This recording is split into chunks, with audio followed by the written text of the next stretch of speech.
And good evening, and welcome to An Hour with the Candidates on LPTV, a production of the Libertarian Party. My name is Pat Ford, and I currently serve as a chair of the Libertarian Party of Rhode Island. We've got a few purposes for tonight's show: giving the Libertarian community an opportunity to meet our wonderful array of down-ballot candidates from literally around the nation, and challenge them to incorporate what I call lunch pail voter issues through a Libertarian perspective. And of equal importance, it creates a bond that our party so needs. Introducing candidates from the West Coast over to, say, New Yorkers, New Englanders get an opportunity to meet candidates from places like Ohio and Texas.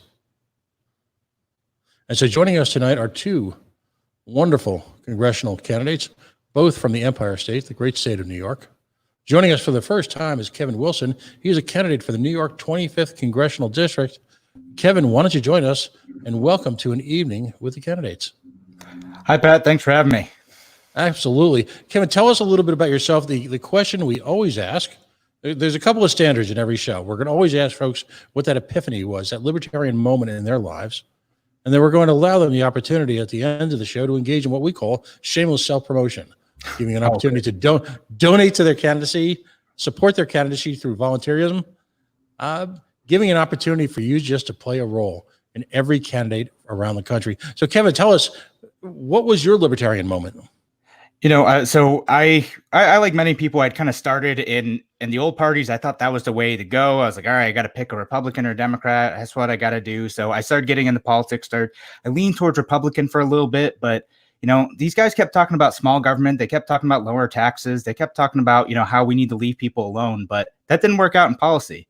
And, a few years after I started kind of digesting that and realizing that in 2012, I was like, no, I can't vote for the Republican this time. Gary Johnson actually helped me become a Libertarian. So that was the first year I voted for a Libertarian candidate, was in 2012 for Gary Johnson. And after that, I started getting involved in the party when I moved out to the Rochester area, joined the party, started helping out candidates, working on campaigns, and been there ever since. So I've been doing a ton of stuff. I'm a county chair out here in Monroe County. I worked on Larry Sharp's campaign as his director of fundraising.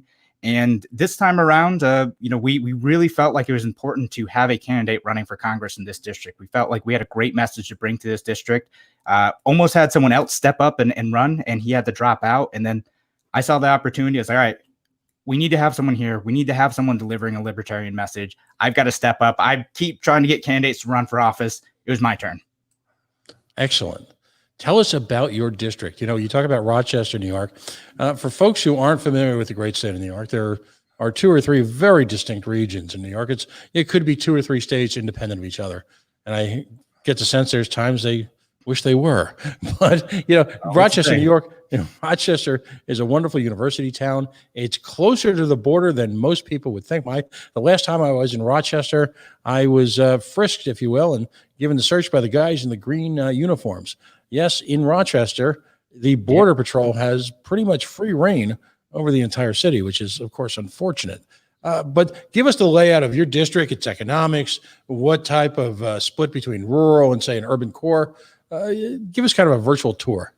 Yeah, sure. So the 25th Congressional District is most of Monroe County, except for a couple towns up in the north and a couple towns in the south. It's got an urban core, the city of Rochester, a few inner ring suburbs, and then some rural areas too, some areas where there's a lot of farming, things like that going on. It's an area that, it used to be one of the stars of the Northeast. It's one of those kind of post-industrial towns. We had Kodak here. Xerox was a big thing here for a while. Bausch & Lomb was a big thing here for a while. Way back in the heydays, again, Rochester was booming. And then over the last 20, 30 years, it's really seen a significant decline. And we've had significant challenge in Rochester with poverty. We have significant challenges in Rochester with education. We have significant challenges with just again, getting people to stay here too. It's a region that's really been emptying out fast. And, for people who love this place and want to call this place home, it's terrible. And we want to do something to change that. Yeah, it really is sort of the gateway city to Northwestern New York and all that it has to offer. And of course, the Rochester Institute of Technology, again, playing off the great optical history, if you will, of the city of Rochester with Bausch & Lomb and of course, Kodak. Yet we've seen, as we've seen in so many cities around this country, technology change and pull, in a sense, for many folks, in their opinion, the rug out from underneath them in terms of job opportunities and careers. So clearly, we're talking about two congressional candidates tonight. And so we're going to look at their districts through a libertarian perspective, but at the federal level. First off, you've listed a great number of challenges. Are folks optimistic in your district? Are they pessimistic? Is there a sense of lethargy? How are folks reacting to all these different external events? I mean, it depends on who you talk to, of course, but I mean, a lot of people are not optimistic. They're worried. I talked to so many of my friends, and they're thinking about moving out. There was like, maybe I'll go down to South Carolina, North Carolina, Florida, something like that. They love this area. They usually have family in this area, but they're like, I could go live somewhere warmer, and the taxes are lower, and it's easier to start a business, and the education system's better. There's all these things. Now, Rochester has a lot of great resources. You mentioned our RIT. We have U of R here. We have a wonderful hospital system. Again, despite the fact that we educate people at the university level very well here, we can't get people to stay. Again, it's just too harsh of an economic climate for people to stick around. And in great tragedy, sometimes there is opportunity. And what I mean by that is, we've got COVID, and New York City has found itself, as I want to say for the second time in a generation, with the tag ground zero. Of course, 9/11, and now really the taking the brunt, the worst part of COVID-19. How, on a federal level, we talk about some of the economic abominations, if you will, as a libertarian, that have taken place in the last few years. When you look at tariffs, they don't discriminate. They are a weaponized government attack, if you will, both on industry and farming. How have tariffs affected upstate New York? And do folks understand that the quote unquote soothsaying of a Republican presidency is really in part to blame for some of the problems? Is there that level of understanding there? I don't know that there is that level of understanding. Again, we have excellent creative folks here, and I think a lot of people, there's still a lot of education that needs to be done from libertarians and advocates for free trade of, how do we make people understand that the best way to be able to connect goods and services, ship stuff overseas, do all that type of stuff, is to remove those barriers to trade, remove those tariffs. A lot of people assume in this town that tariffs are harmful, that they are in fact the cause of economic decline in the area. But that's just not true. We know that's not true. So libertarians like me included need to make that hard sell. We need to be able to say, like, hey, look, if you were able to get parts from China, Taiwan, Europe, wherever we need to do, we can collaborate with people around the world. We have a great technology hub in Rochester. We have a good opportunity to build, a world-class hub for software and for photonics development. But again, it never quite takes off. No matter how many subsidies New York State and the federal government seem to throw at it, we can't get it to take off. And people aren't looking at those other underlying issues that are challenging New York State. And again, that's tariffs, it's high taxes here at the state level, it's economic regulation at the federal and the state level, and sometimes the local level too. And those are the barriers that we need to remove to let those creative minds be able to really thrive. Yeah, and in so many parts of the country, folks will give service and pay homage, if you will, to their area universities. But Rochester is very special when it comes to photonics and, of course, anything optical. It is really the birthplace, if you will, in the United States of so much of the nation technology that became really the lifeblood in an entire region. It is a very special environment. It has so many of the necessary, if you will, organic means for which to prosper, which makes it all the more frustrating when federal government gets in the way. So you become a congressman. We all understand the challenges that first term congressmen face in terms of getting traction. But what legislation, what initiatives, what are you going to roll back that you can propose to people that they can see has, if you will, the opportunity to be, as I like to say, break glass, add water, and all of a sudden see within a few years near instant results? What would you focus on as a congressman? I've never heard that phrase before. Break glass, add water. It's I love it. No, so again, it's again getting those barriers out of the way. A lot of this has to happen at state level too, and at the local level. It's not just one thing, but it is removing those tariffs. It is making sure that our at the very least, us libertarians like talk about like abolishing federal agencies, but at the very least, we have to make sure that they aren't able to create arbitrary laws, rules, and regulations without Congress that impose a significant barrier to someone being able to start a business. So again, it's those small things starting to roll back those uncontrolled federal agencies from the executive branch to be able to again let people be creative, let people thrive. Our rule is, again, is as long as you're not hurting people or taking their stuff, and you have a great business idea that can serve your community, you should be able to do that. And again, we that value of like businesses add to our community. There's such a there's a culture of businesses are just here to take. But again, no, businesses are here to add to the community. Businesses are here to not only create jobs, but also provide valuable services to us. So I love like organizations like Uber too, who kind of went in, they started doing their thing. They provided a valuable service for people and people liked it. And I want to see more of that. I want to see more of people going out and making those innovations and not having to ask permission from the government to be able to operate. Because if you ask permission, everything's going to get ground to a halt. And I don't know exactly what ideas are going to come of that. That's the beautiful thing about liberty is there are smarter people thinking about how to solve their problems. I, as a politician, don't need to have all those answers. I just need to give people the freedom, or we need to have people have the freedom to be able to innovate and try those new things. How are folks feeling about, if you will, the response to COVID-19 in your neck of the woods? Clearly there's, Governor Cuomo, depending on your perspective, has either become the poster child for a successful response, or if perhaps you might feel differently if you come from a different perspective. Have you seen, and this stretches back to your current, without naming them, your current congressional office holder, because states and federal office holders can work in cooperation to foster environments where disruption technologies, as you talk about, can occur. Or they can simply lard on the taxes and lard on the rules and the regulations to get in the way of education, to get in the way of technology. And there's nothing is more obvious if you live in a great university town like Rochester, or I do in Providence, where you see even something like our immigration policies getting in the way of academics being able to transfer knowledge freely between their home nations and universities like RIT. What kind of environment exists for that type of cooperation in Rochester right now?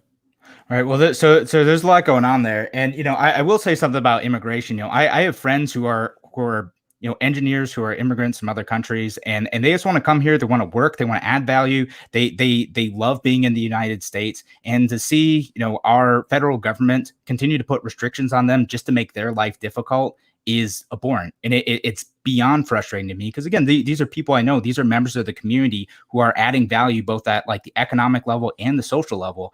And we're trying to kick people out or just make things difficult where they have to go back to their country every once in a while. They have to apply for paperwork, or their visas are expiring and things like that. And you put these people in an impossible situation. Why wouldn't I want that university educated, talented engineer or whatever in my town being a part of my community? It's right. Okay. Anyway, so that I get frustrated about that, because again, it's personal. I know. Well, you look back to the Trump administration's first shots across the bow, if you will, on limiting immigration access.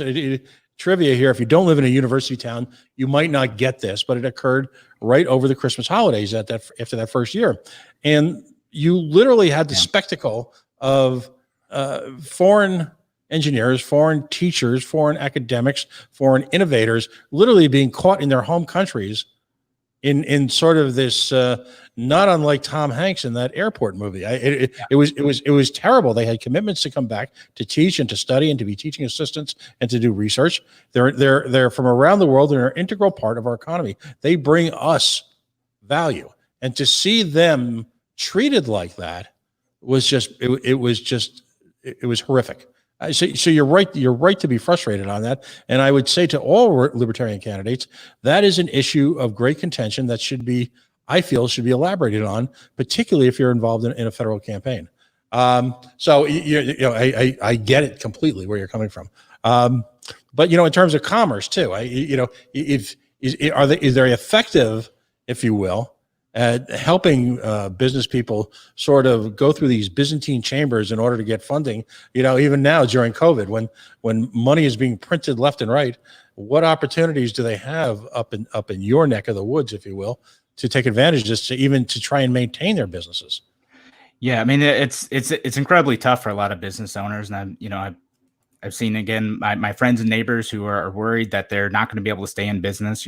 My own place of work had to lay people off. It was terrible. And it's in part because, of state actions. There is a very serious virus going on. It is happening. I mean, what's interesting too, is we got the congressman that I'm running against excited to give out $3 trillion worth of stuff, most of which went to, politically well-connected corporations. And meanwhile, businesses in my district are struggling to go through the Small Business Association process to be able to get it. It was a total mess. It was thrown together. It was incredibly expensive. It added to, we had $23 trillion in debt before this. Now we're up to 26, I don't know, I lose track. $26 trillion plus maybe more, another $2.5 trillion coming soon. Right. Outrageous. Who knows? Who knows? Yeah, money's not even real anymore, right? There. But the big challenge now is your district. Is it a purple district? Is it primarily blue? Give us sort of a background on the electoral makeup of the big New York 25th. I don't believe in blue, red, purple districts, right? I think that, we got to be here to capture the interest wherever we are. Hopefully it can be a gold district, right? But, it is a district that, like, the county was kind of traditionally Republican. They would always elect Republican county executives.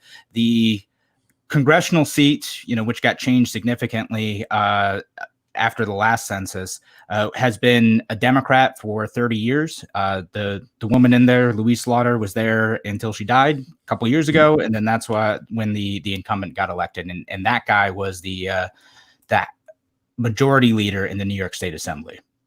Right. And for folks who aren't familiar with New York, county governments hold great sway, and county executives are their own little, if you will, boss-like operations. It's almost a throwback to 18th century politics. It's stunning to watch in action, and I believe it's a major reason why New York, particularly upstate New York, is in such a state of stasis. So, lunch pail issues. Are folks happy with the state of education, and do they, in your district, in terms of primary and secondary education? And I bring that up because obviously there is this overarching connection now between the federal Department of Education and what happens on the local level. Yeah. How do folks feel about it in your district? Well, if you look at the Rochester City School District, the Rochester City School District last year was absolutely thrilled to get a 60% graduation rate. So that tells you about where they are. They were happy with the 60% graduation rate. They were also in a position where this year they were $60 million in the hole. Last year, 2019, they ended up spending a ton of money that they didn't have. They knew they didn't have it because they expected the state or the federal government to bail them out. That's what they did. They spent a bunch of money that they didn't have, and hopefully they get bailed out. That's what their plan was. And again, this is a district where 60% of students are graduating. So I would like to think that constituents in this area, voters in this area, are going to start to think, man, this system isn't working anymore. We're spending the most per student in New York State in the Rochester City School District, and we're not getting the results that we deserve to get out of it. And adding more money to that ain't going to fix it. So I came up with an education plan that I have on my website, kevinwilsonforcongress.com, that talks about pulling back some of the things like the Common Core standards, pulling back the involvement with the federal Department of Education, getting that out of there, and giving students more options to be able to choose and build their own curriculums, and having students be able to have their own self-directed education paths. I really think we have to change the culture of education to instill the values of lifelong learning, and to instill these values that, like, once you get into the job market, you're going to have to adapt and constantly learn new skills. And I always tell people, I got my degree, my 4-year degree in history. I work in digital marketing. As an adult, you're going to have to keep learning those new skills and adapt to be able to find new jobs and new careers. And building those skills in high school and in primary school is going to be incredibly important. No, that's outstanding. There are about 6 states in the nation right now that on some level, some experimental, some in an expansion mode, are using something called educational scholarship accounts, which essentially take the money that the state education formula has designated for an individual student and is presenting to them in a format not unlike, say, a health savings account, where you literally have a debit card. And in some of the poorest parts of the nation, this has been deployed in sense out of a sense of hopelessness, and it's had astonishing results. The most important aspect of that, though, is that it's what we're starting to see finally is the beginning of a divorce between the federal level and the incredible amount of unfunded mandates that the Department of Education places upon school districts like Rochester. And you see that divorce is just, and the realization that that's a necessary first step. But, you know, part of that, of course, is almost like seemingly a lifelong education process that we as libertarians have to embark upon. How has it been campaigning in the age of COVID? Were you able to get out there much before the plague, as I say, it hit? And how are you proceeding now? What, particularly since you have a background in digital marketing? Yeah, so I mean, it's kind of interesting. It presents some interesting opportunities. So before this, you know, I was out, we were out gathering signatures when this thing started hitting. And then our signature collection period got cut short because of COVID-19. Governor Cuomo just said, all right, signature period's ending. You all got to turn them in on Monday. You know, get what you can done now. So I was doing door to door. I was knocking on doors and talking with at least enrolled libertarians at that point. For now, a lot of it is digital. You know, I'm on the radio frequently. I'm on the local NPR station. I'm on another local radio station several days a week. I, you know, am trying to do outreach where I can. And I'm, you know, just trying to reach out to people on social media, on our Facebook page and on Twitter, and trying to build those connections because, hey, everyone's at the same disadvantage. Right. You know, like there is a Republican running, like they can't go out and shake hands. The Democrat, well, he's getting a bunch of free media because he's an incumbent Democrat and he likes to go on TV and talk about how much money he's giving everyone. So we have to try to overcome that somehow. But, you know, again, I can start connecting with voters directly. I try to use traditional media where I can. I can't knock on as many doors right now, but hopefully as things start to clear up, we'll get our teams out there and we'll start to connect with those voters where we can. I think people are again, open to new ideas, and we just have to reach out and start having those conversations with folks. You've broached a critical point, and we, in our kind of pre-show conversation today, we talked a little bit about it. You have created a connection within the media, and in a large sense have created your own media well before this electoral process was even birthed. Yeah. I can't overstate the importance of that. Folks, let's be honest. The mainstream media is challenged for resources in this new media environment, and it's far simpler for them to chase the endorsed candidates, the big party candidates. It's a reflection of our times. We can obsess over that. We can be angry and hostile to the media. That certainly doesn't help. What you've done is so important. Folks, libertarians have to create their own media. They have to reach out and touch the electoral process themselves personally. And it needs to start now. In fact, that's one of the purposes of this show and of LPTV. If we wait simply for other people to show up at our doorstep, we will continue to wait. Or we can create our own centers of interest within our own media. And then it's amazing. It's all of a sudden, watch how they start to call you, because they realize quickly that you're not waiting for them anymore. You're not dependent on them anymore. Congratulations on that. And talk about your experiences with talk radio, because talk radio is a vastly understated resource for the libertarian movement.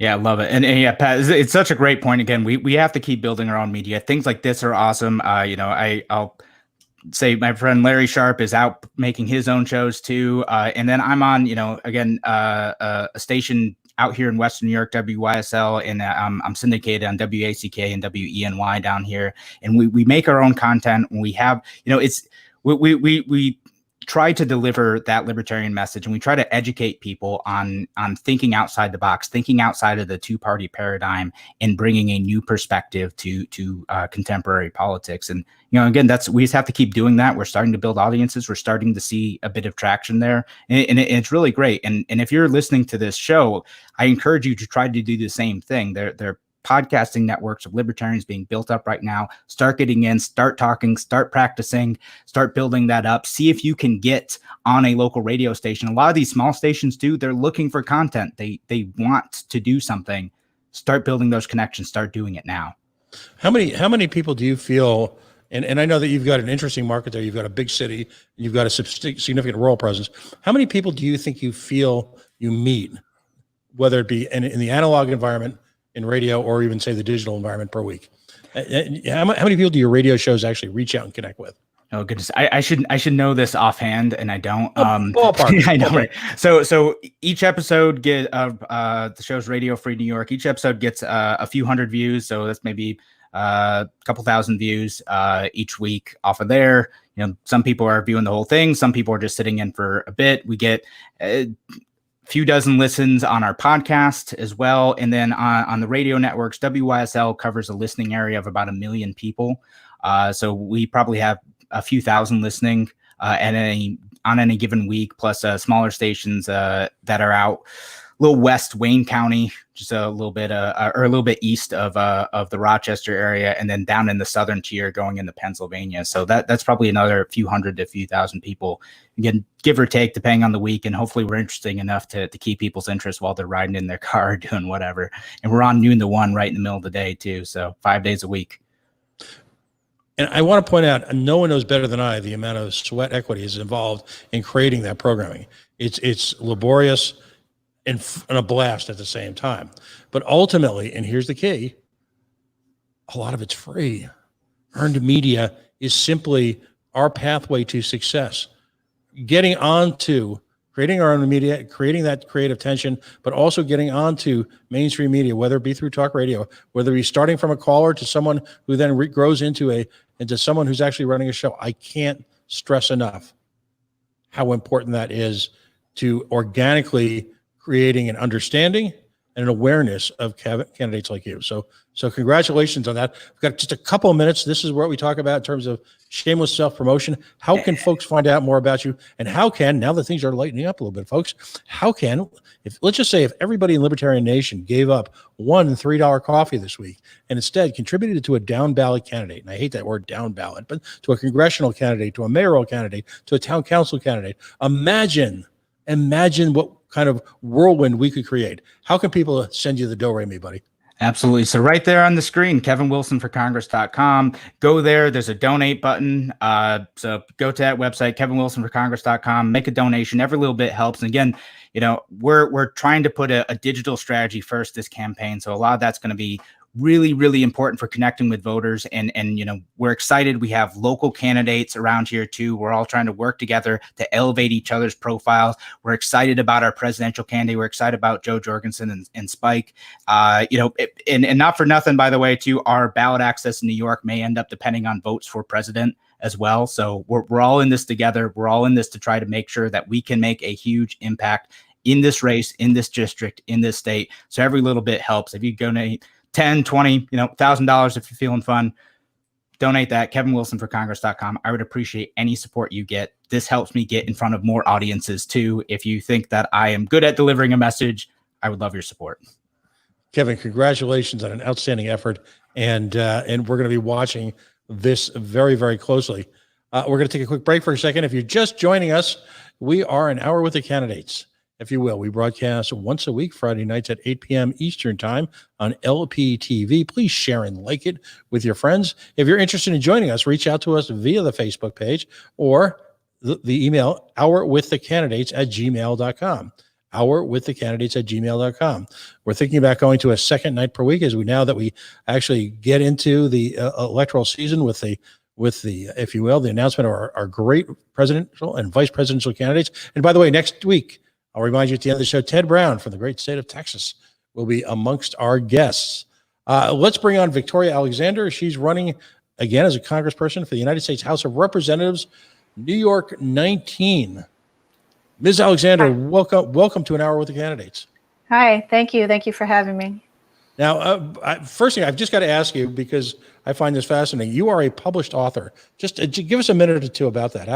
What you've written and where folks can find your work.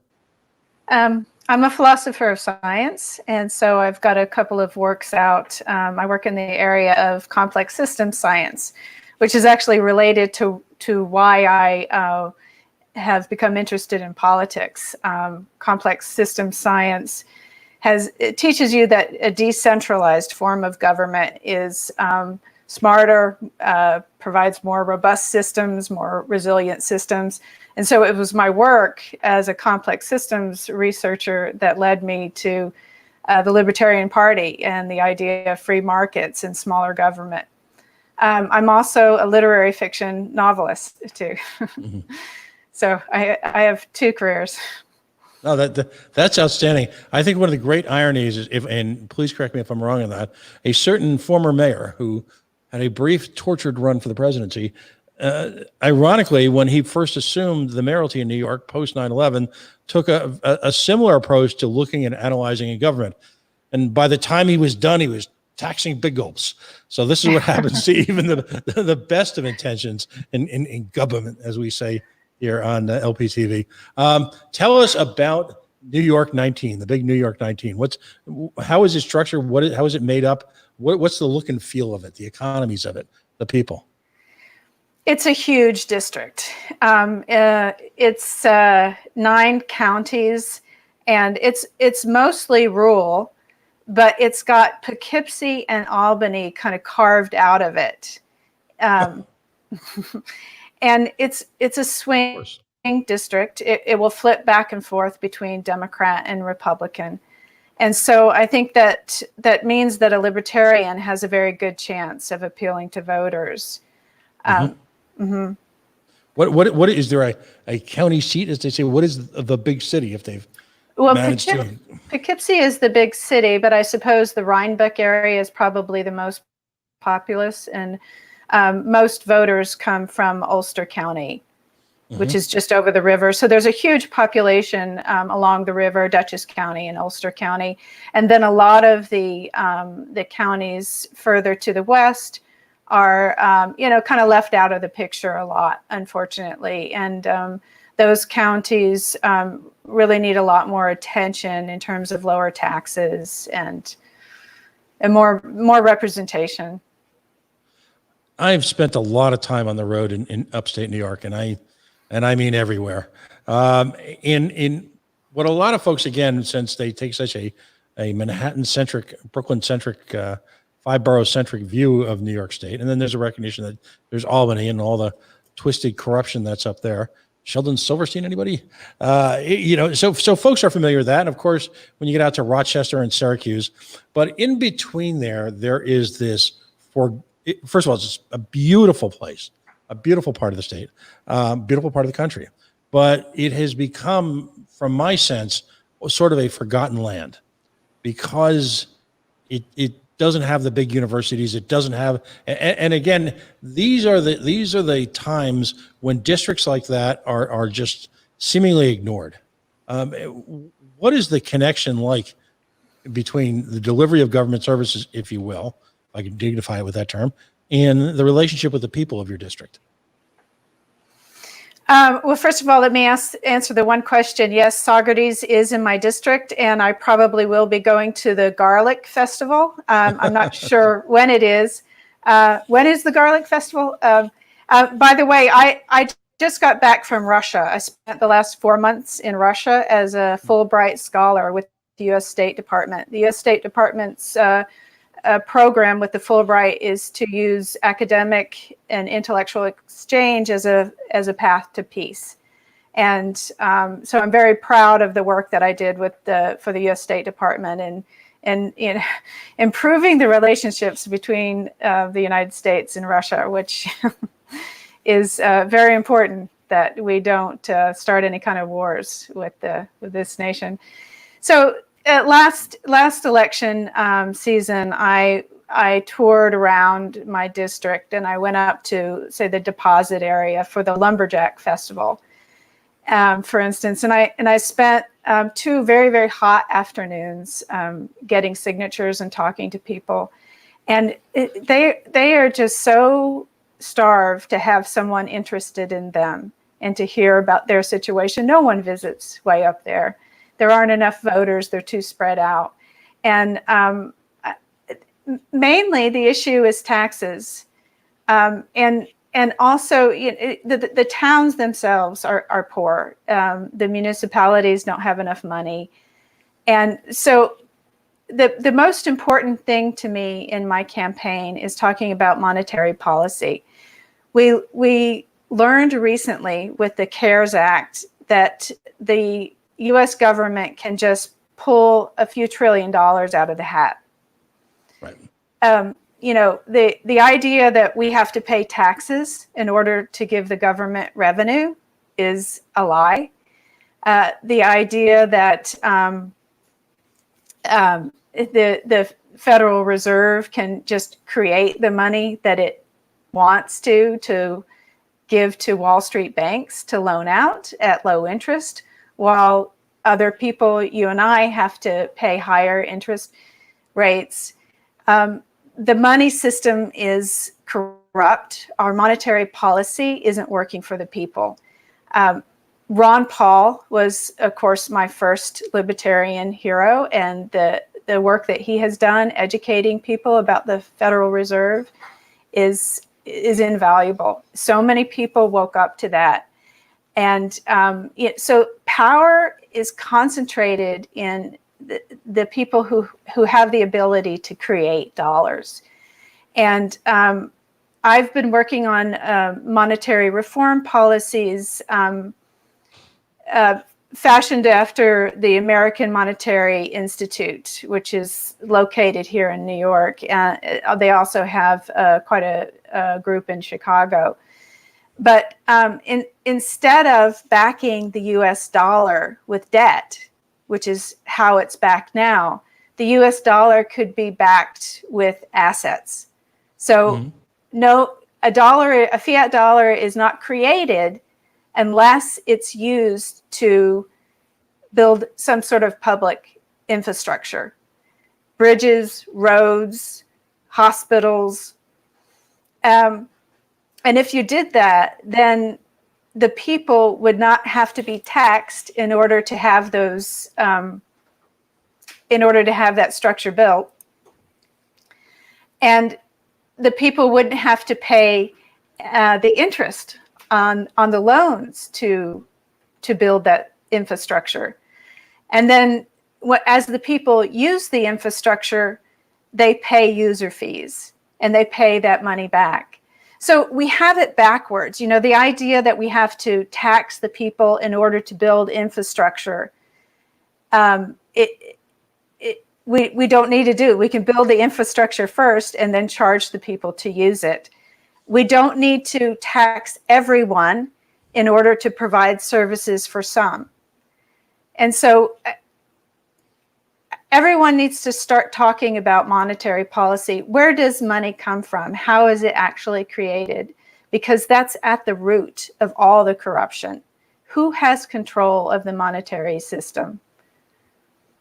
And when I started talking at the Lumberjack Festival, I started talking to people about this, and immediately they said, "What? Where does money come from? You mean they just create it out of nothing? You mean they don't have to steal some gold from some other country and put it in Fort Knox first or whatever?" So people aren't even aware that our monetary system is constructed this way, and once they get a sense of that, they're going to be really, really upset about having to pay taxes. And particularly the confiscatory taxes that are employed in the Empire State, because the state and local taxation up there is just brutal. I mean, absolutely brutal. You've got counties in parts of New York where the sales tax is in the 8 to 9% range. It's amongst the highest, if you will, taxes of that nature on the planet. And again, as you pointed out, in your district, there is this sort of a vacuum of any real services in exchange for that. So there is little investment capital then brought to bear, and your point's well taken, because I think ultimately folks don't understand how wealth is created.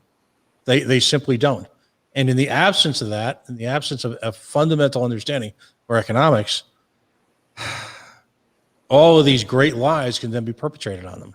And my fear is, you talk about moral hazards, the conversation that I've had with a couple of folks at think tanks in the last few weeks, the fear is that if you've got the Bernie folks who say, well, listen, if you could create $3 trillion overnight to bail out the banksters, why can't you then absolve the $2 trillion in college debt? And why can't we have $3 trillion for Medicaid for all? And how do we answer that question if we're part of the fraud ourselves? Your thoughts? Well, we could do that, but that's not the way to do it. I mean, it's possible to create the money and put it to those ends, but that's not the way that you want to do it. Go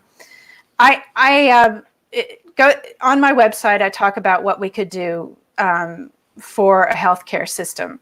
Now, a healthcare system is different from other kinds of businesses, because we don't want to deny someone service if they have a terminal illness. We don't want someone to die, with the COVID pandemic if they don't have insurance. But what you can do if you have a monetary policy where you can use fiat dollars to build a hospital and to maintain a hospital and to build, for capital improvements only, not to pay people to work in the hospital, but just for the assets, because you're investing in assets.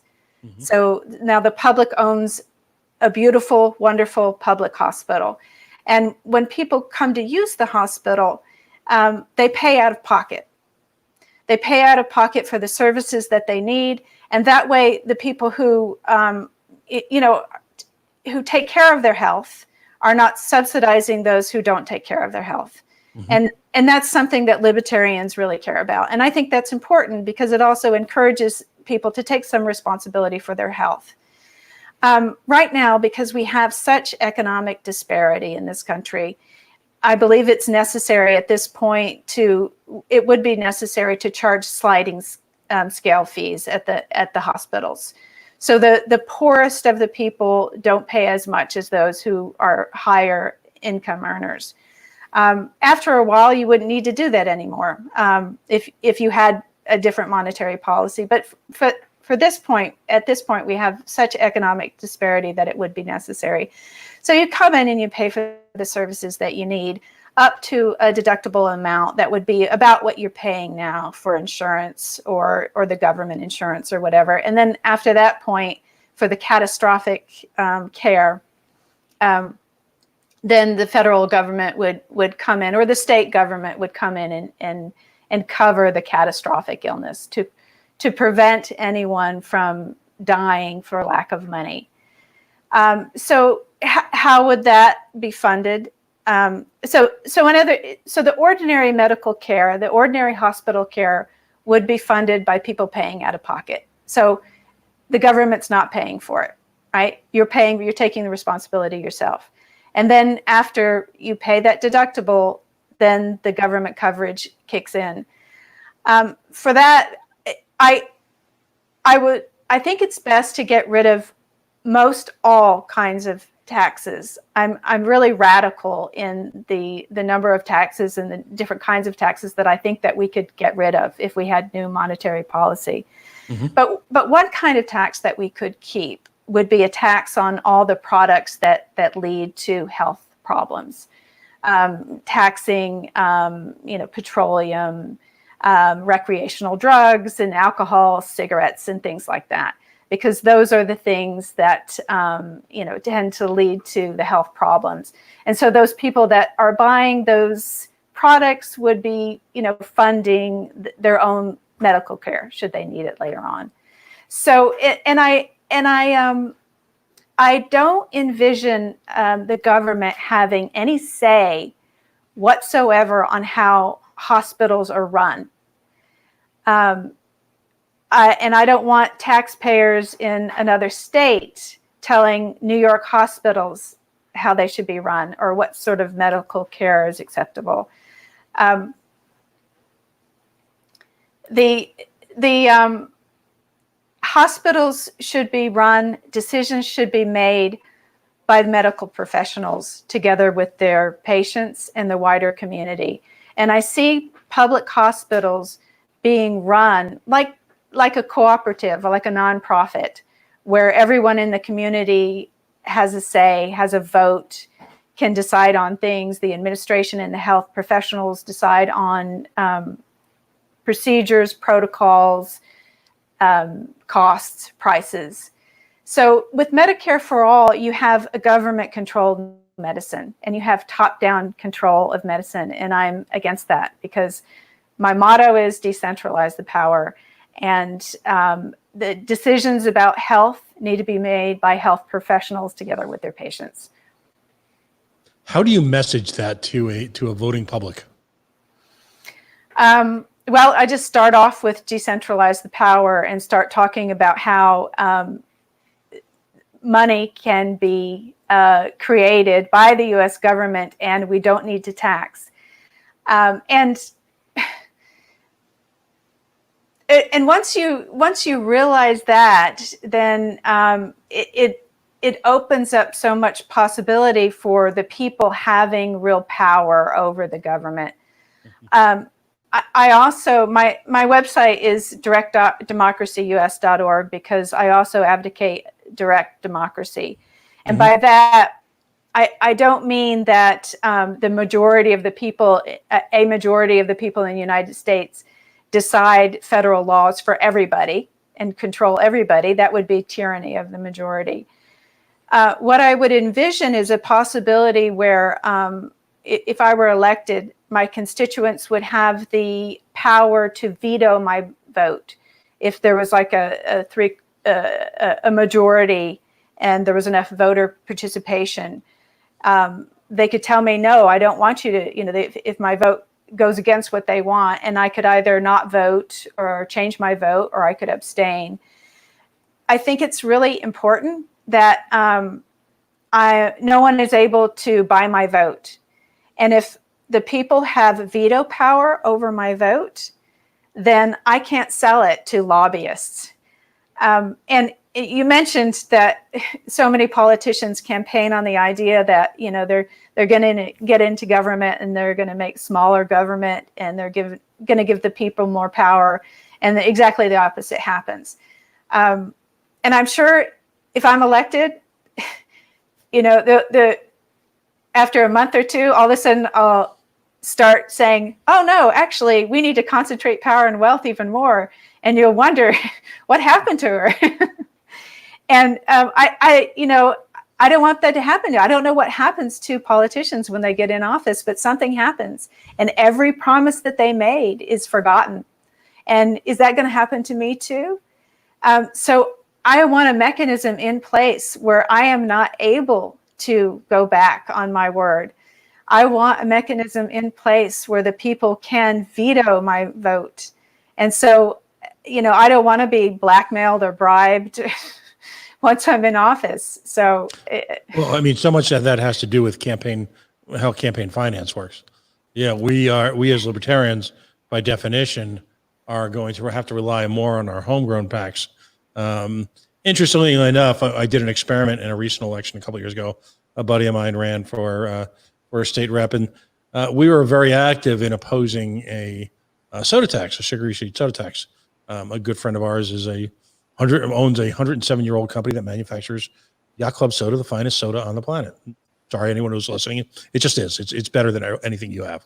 So we as an experiment reached out, and obviously that same position is held by what some people euphemistically refer to as big soda, and big soda being Pepsi, Coke, the half a dozen or so big bottling companies that have bought up all these piecemeal sodas, and we reached out to their lobbyists just to see how they would react to us, since we'd actually testified together on a number of occasions, and they just didn't quite know what to make of us, because on one sense we couldn't be bought, on the other sense we were quite happy to take their money.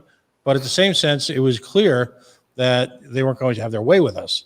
And ultimately, they just sort of, I don't know, just sort of faded into dark until a year later when we see them every year on the same soda tax. So it's big money in politics that ultimately perverts that. I personally, I'm not sure I know a solution to that. It's they can give out so easily so much money on so many different issues, and so much of that ends up lying with, if you will, the duopoly, the established parties, the big two parties. So it's there's a frustration there that I'd invite comment from all folks as to how do we approach campaign financing, because ultimately people should be free to donate money to the candidates they want, but it's bought and sold the system. Yeah, I'm actually I'm not taking any campaign donations right now. I'm only asking for volunteer, because I think the most important thing is repeating the message and getting the message out. If I got campaign donations, I would just spend them getting my message out. And buying ads is not nearly as effective as your neighbor saying, hey, I heard this woman, Victoria Alexander, is running in District 19. That's the best kind of advertising that you can get. If anybody wants to donate to me, they can donate to the Libertarian Party to help the cause generally. Or start a super PAC. I have nothing against a super PAC or any individuals buying ads, creating ads, doing anything for me. But I'm not interested in that campaign raising money for a campaign. I would be spending all my time doing that. And what I want to do is spend all my time talking about the issues, because people are starved for a different idea. They want new solutions. They don't want to hear somebody saying, oh, it's the Republicans' fault, it's the Democrats' fault. They want something new. They want an anti-war candidate, and of course, as a libertarian, I'm an anti-war candidate. They want more power. They're tired of a corrupt system. They're tired of the two-party system. I also want to plug ranked choice voting. I've been active in that effort, and I helped establish the upstate New York ranked choice voting group, rankedchoiceny.org. And that's very important for the Libertarian Party and all independent and small parties. That's another thing that we can do to somehow deal with the massive amounts of money that go to the two major parties. If we had ranked choice voting, people wouldn't be afraid of wasting their vote on the smaller party candidate. And so I think that is a very important way to get around the ranked choice. Get around the financial. Also, there's a comment up about my Green New Deal versus the Gold New Deal. How does the Libertarian address the climate change issue? And so while Democrats often talk about what billions of dollars might be raised to fight climate change, a Libertarian says, how can we stop the government from spending billions of dollars creating pollution? So, let's go after the cause of the problem first before we address some of the symptoms, and certainly stop the wars. Number one, if stop the wars around the globe isn't your first priority in addressing pollution, then you're not serious. You are not serious. And then secondly, stop subsidizing the oil and gas industry, obviously. And that's not on the Green New Deal, not the one that the Democrats are promoting. The actual Green Party Green New Deal is it makes a little bit more sense, but this one that's being promoted now, it makes no sense whatsoever. Stop the corn subsidies. Corn is not a good source for oil or ethanol. It doesn't make any sense at all. Grow hemp or something else if you want to do that. But yeah, so as a libertarian, don't create more laws. Don't address the symptoms. Don't try to treat the symptoms. Look at the causes. What is the government doing to contribute to this problem? Because that's the easiest problem to solve. What is the government doing to make things worse? That's what we can address first. No, that's outstanding. I mean, again, upstate New York and places like Plattsburgh are the repositories of legacy military installations that leave behind them generations of pollution, to the point where you've got vast areas that are not usable, despite the violation of the public trust that was created when they invested untold millions into them. In the absence of that pollution, those areas become harvestable as economic sites and places where stimulus can happen organically by the use of innovation and people's talents and their own risk capital, as opposed to this constant notion that government can just throw a bunch of money at people, have them sell some tax credits, and we got ourselves a business. You and I know that that's balderdash. And it needs to stop. So no, that's an outstanding contribution to the idea bank that we're creating here at An Hour with the Candidates, because the point of this is to not just talk about the innovation economy as it exists out in the world, but we've got our own innovation economy right here within the libertarian movement. And a lot of that is because of the intellectual capital that exists within this libertarian movement.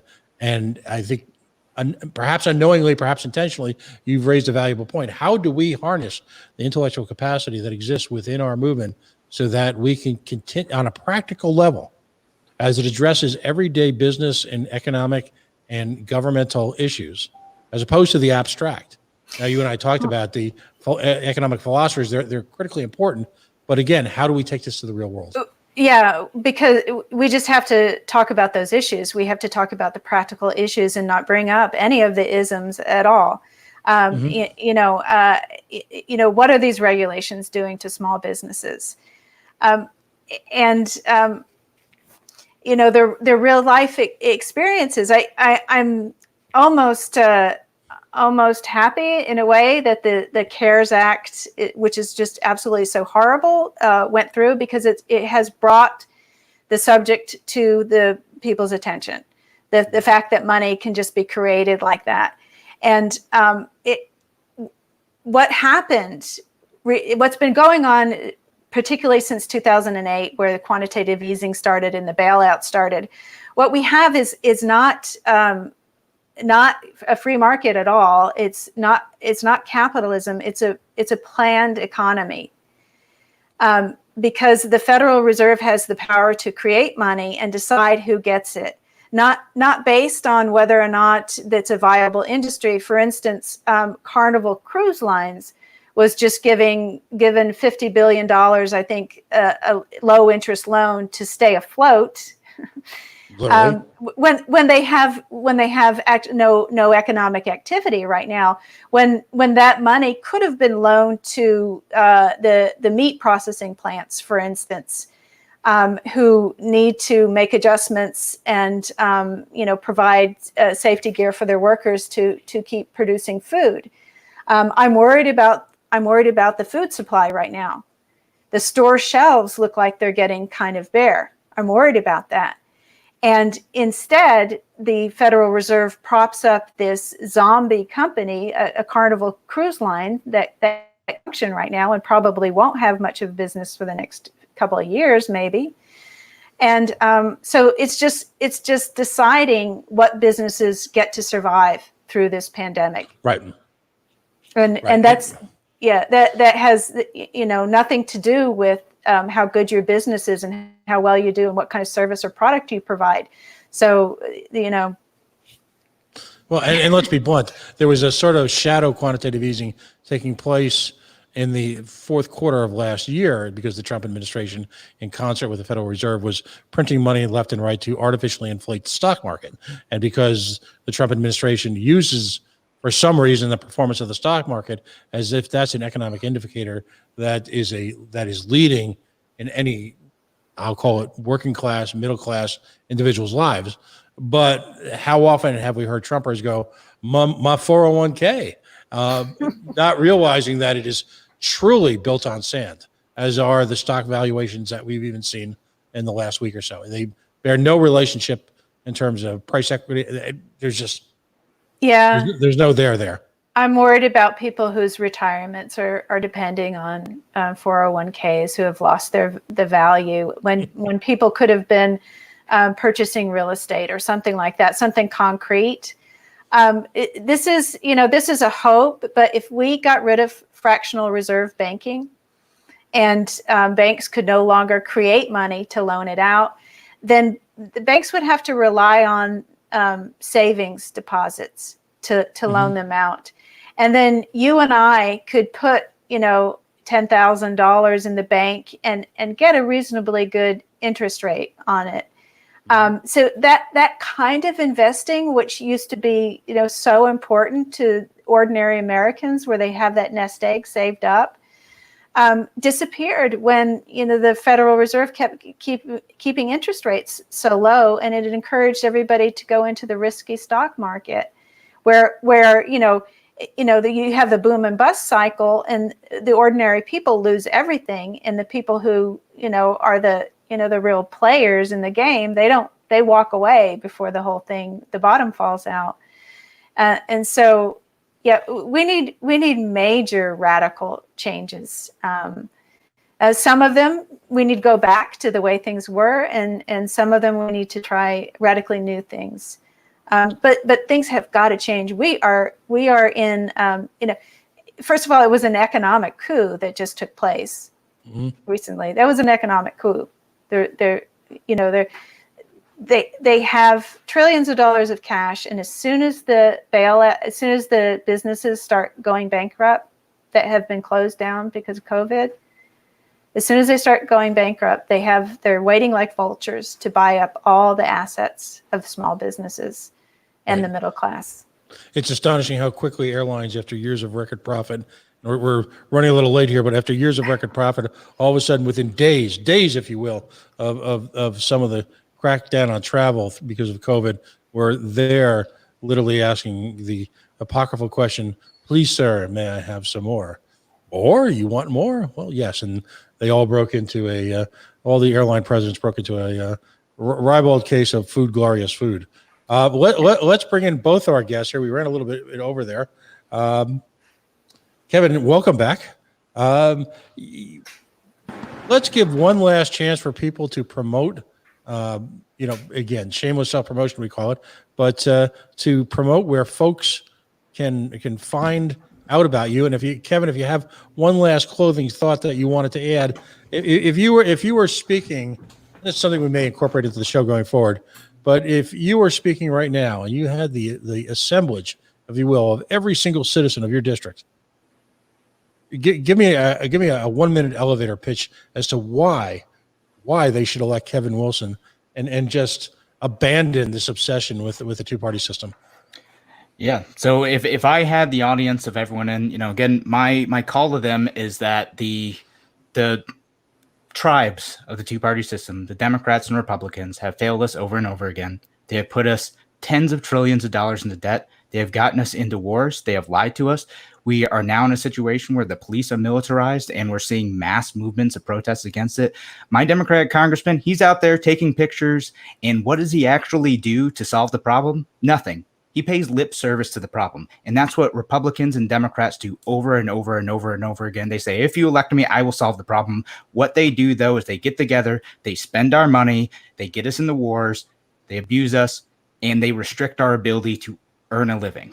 Again, as a libertarian, as your candidate for Congress, I will end that. I will make sure that the government gets out of your life and you have the ability to start your business, to live your life the way you choose, and to be free. We can have a better life. We can have better and stronger communities. Government gets in the way of that. It doesn't facilitate it. If we want a better world, start electing libertarians now.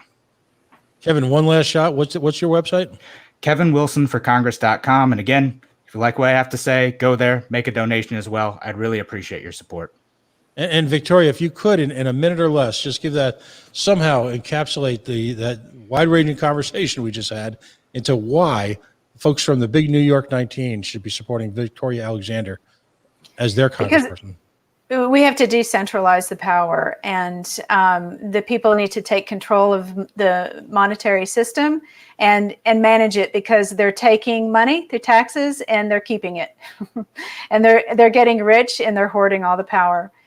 So if you want to learn more about my campaign, my Facebook page is Alexander for Congress. That's the number 4. My Twitter ID is Alexander for Congress, number 4. And my website is directdemocracyus.org.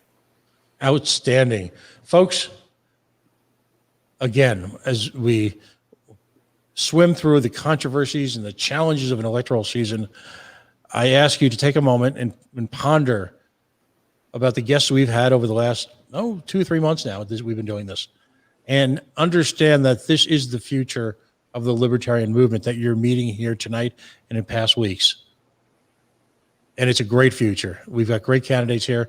As I say every week, I'm convinced that one of the folks that we interview right now, 10 years from now, will be running for the presidency and waging, if you will, electoral war with the duopoly. Folks, we are an hour with the candidates. I thank you for joining us. If you'd like to join, for example, Ted Brown next week from the great state of Texas, just drop a line here at LPTV or hourwiththecandidates@gmail.com. A big thanks to the Libertarian Party for hosting us this week. Dan Fishman is the executive producer. He does yeoman's work all week on a variety of shows that we're promoting through LPTV. And of course, Nick Sarwak for coming up with the idea in the first place and getting LPTV in motion. Folks, have a wonderful week. We'll see you next Friday at 8 o'clock with an hour with the candidates and 2 more great down ballot candidates. Thank you so much for joining us tonight. Thank you. Good night. Thanks, Matt.